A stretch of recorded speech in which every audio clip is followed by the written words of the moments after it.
Another incident at the West Palm Beach VA Medical Center. Tonight, Contact 5 has learned a 33-year-old sergeant took his own life while in the care of the VA just last week.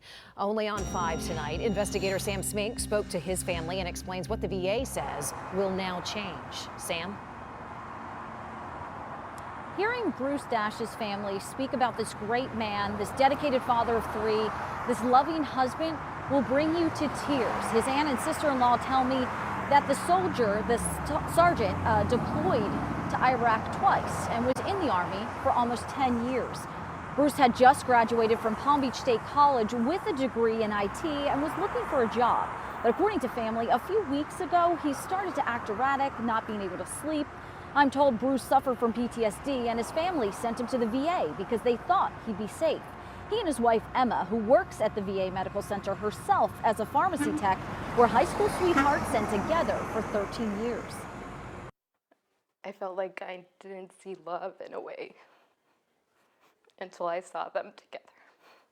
I believe Emma probably thought he would be safer there because they understand PTSD. They should understand PTSD. The family tells me they had Bruce Baker acted and were told that means he should be under 24-hour surveillance. A VA spokesperson said as a result of this incident, the medical center is reviewing its processes and has changed certain patient monitoring protocols. She also said suicide prevention is the VA's highest clinical priority. One life lost to suicide is too many. A GoFundMe page has been set up for the family. We have that link in this article on our website. We also have a link to veteran resources in case you need help. Reporting live, Sam Smink, WPTV News Channel 5. Army Sergeant Bruce Dash was born in Rochester, New York. While in high school in Virginia, Bruce would meet and fall in love with his high school sweetheart, Emma, who he would eventually have 3 beautiful children with. Bruce joined the military in 2006, and he would eventually deploy to Iraq in March 2007 to June 2008. Upon returning to home, Bruce spent a lot of time with his family, but then he would end up having to go back to Iraq November 2009 to September 2011.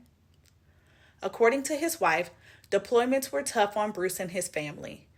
In an interview with the Washington Post, Emma would state, "Every obstacle we've ever been thrown at, we've always made it through."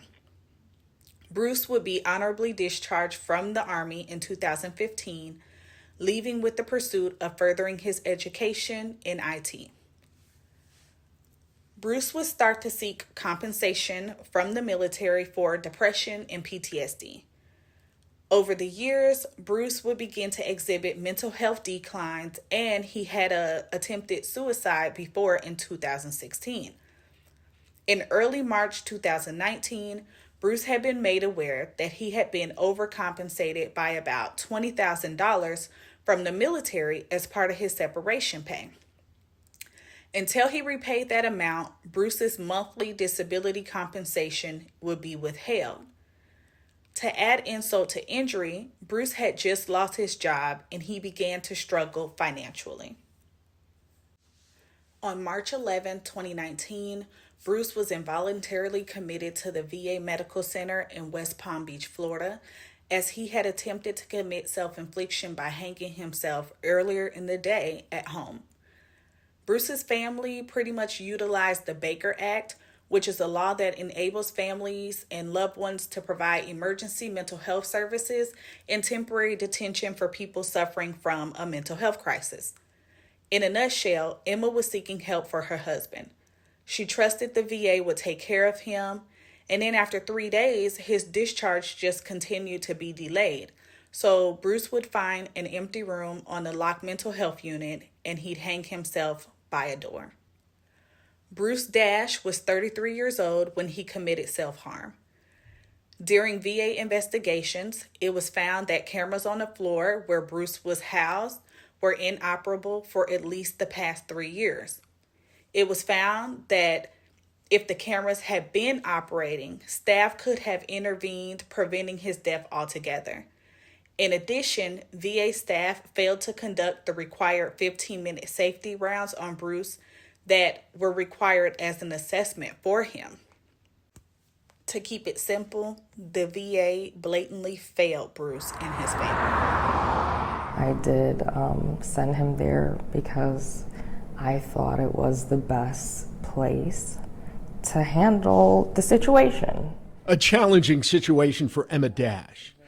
According to a lawsuit, her husband Bruce was seen by the VA as a red flag high-risk suicide patient. 3 days after he was admitted, Bruce Dash hanged himself in his room at the VA. It was all very shocking and disappointing, and just, it hurts. 2 years after his death, Emma and their 3 children filed a wrongful death lawsuit against the VA, claiming the hospital was negligent in its supervision. The suit claims staffers were supposed to check on him every 15 minutes, but did not document any of his activity from 3:15 p.m. until he was found non-responsive, pulseless, shortly after 6 p.m. The suit also claimed cameras to monitor patients had not been operational for at least 3 years due to inadequate network capabilities. How did this go multiple years without being addressed, and how many people dropped how many balls for that to happen? Emma Dash and her family reached a $5.75 million settlement with the VA. The VA responded by email, quote, "As soon as this tragedy happened, we took immediate steps to improve the care we deliver, increase safety measures, and ensure that this does not happen again." How confident are you they do a better job now than they did 4 years ago? I am not very confident. I don't have faith. Now that I know what I know. Midsummer of 2023, Bruce's family won a settlement against the VA for $5.75 million, which they should have. Emma and her 3 children sustained an indescribable loss, and although the VA compensated them well, that money can never bring her husband and their father back. As a military veteran myself, it kills me to see my brothers and sisters resorting to this traumatic end. I personally do not think the VA has the resources that they need to take care of the suicide crisis that is currently happening. Veterans are harming themselves at an alarming rate. It was previously reported that 22 veterans die every day from self-infliction. Unfortunately, if veterans do not have the resources they need to succeed, this number will continue to go up.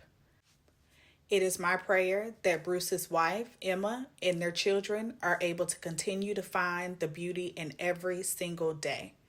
With that said, rest in peace, battle. Sgt Brieux Dash. If you or anybody that you know is suffering from a mental health breakdown, please call the National Suicide Prevention Hotline at 1-800-273-8255. You can also call 988, or to get immediate assistance, call 911. Please just don't give up.